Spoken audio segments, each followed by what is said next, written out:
Hello guys, dito tayo ngayon sa Bakas River sa may Bulacan area.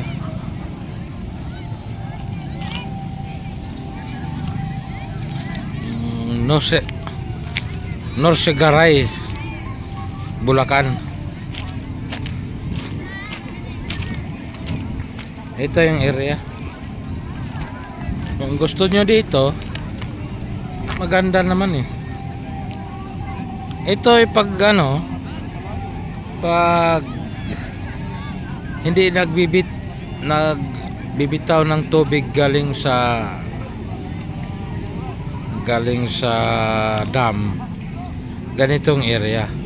Hindi siya mababa lang yung tubig. Pero kung nagbibitaw ng tubig galing sa dam, mataas hanggang dito yan, no?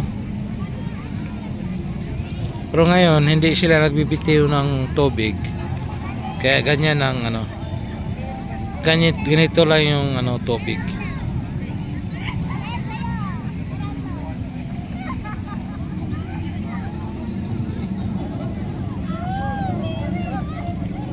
Ito yung Bakas River area.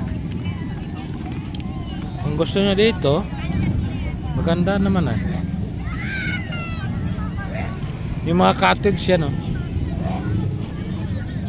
Pwede ka dyan, pwede kang kung may dala kayong, di ka na mag cottage, walang bayad dyan, ka na lang. Yung tinatawag na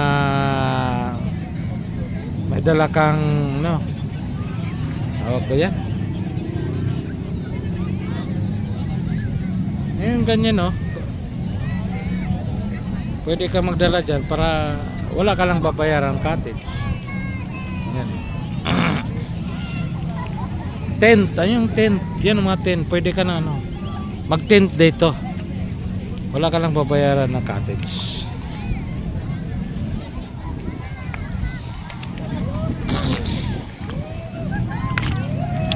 Ito yung tinatawag na rock formation. May Mama Mary pa sa taas.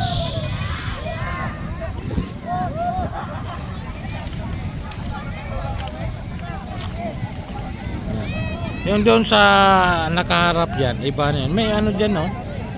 May floating cottage. Pwede ka rin yan. Pero ibang yan, hindi na yan bakas. Ibang na yan. Ibang may-ari na dyan. Dito sa area na ito yung Bakas Resort. Dito ka magbayad. Yung entrance naman dito 70 per head. Medyo mahal nga eh. Yung motor 20 per motor ang entrance. Per head entrance 20. 70 per head sa tao. Yan ang area na yan. Pwede ka rito. May makatid dyan sa likod. Pag wala na, pwede ka mag-tent. Yan. Sa ngayon, hindi nagbitaw ng tubig yung dam. Kaya ganito yung tubig, mababaw. Yan lang guys. Kung gusto nyo dito, Bakas, pwede nyo puntahan. Bakas River. Maraming salamat. Thank you. Be subscribe.